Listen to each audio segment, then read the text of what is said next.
Friendship നല്ല ഒരു സുഹൃത്ത് എന്ന് പറയുന്നത് നിങ്ങളുടെ ലൈഫിലെ ഏറ്റവും വലിയ അസറ്റാണ്. നല്ല സൗഹൃദങ്ങൾ എങ്ങനെയാണ് ഉണ്ടാക്കുവാൻ സാധിക്കുക? എല്ലാവർക്കും എല്ലാവരുടെയും സുഹൃത്താകാൻ സാധിക്കുമോ എന്ന് ചോദിച്ചാൽ സാധിക്കില്ല എന്നുള്ളതാണ് ശരിയായ ഉത്തരം.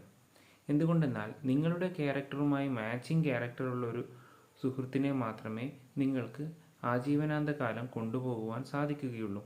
നിങ്ങളുടെ ക്യാരക്ടറുമായി എൻറ്റയർലി ഡിഫറെൻ്റ് ആയിട്ടുള്ള ഒരു സുഹൃത്താണ് നിങ്ങൾക്ക് വരുന്നതെങ്കിൽ ആ ഫ്രണ്ട്ഷിപ്പ് അധികകാലം നിലനിൽക്കില്ല.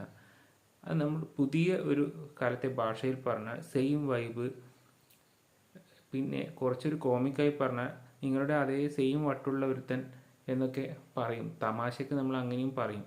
പക്ഷേ ശരിക്കും പറഞ്ഞാൽ ഇതൊക്കെ ശരിയാണ്. അതായത് നമ്മളുടെ സെയിം വൈബിലുള്ള, നമ്മുടെ സെയിം ക്യാരക്ടറുള്ള ഒരു സുഹൃത്താണെങ്കിൽ മാത്രമേ ആ ഫ്രണ്ട്ഷിപ്പ് നിലനിൽക്കുകയുള്ളൂ.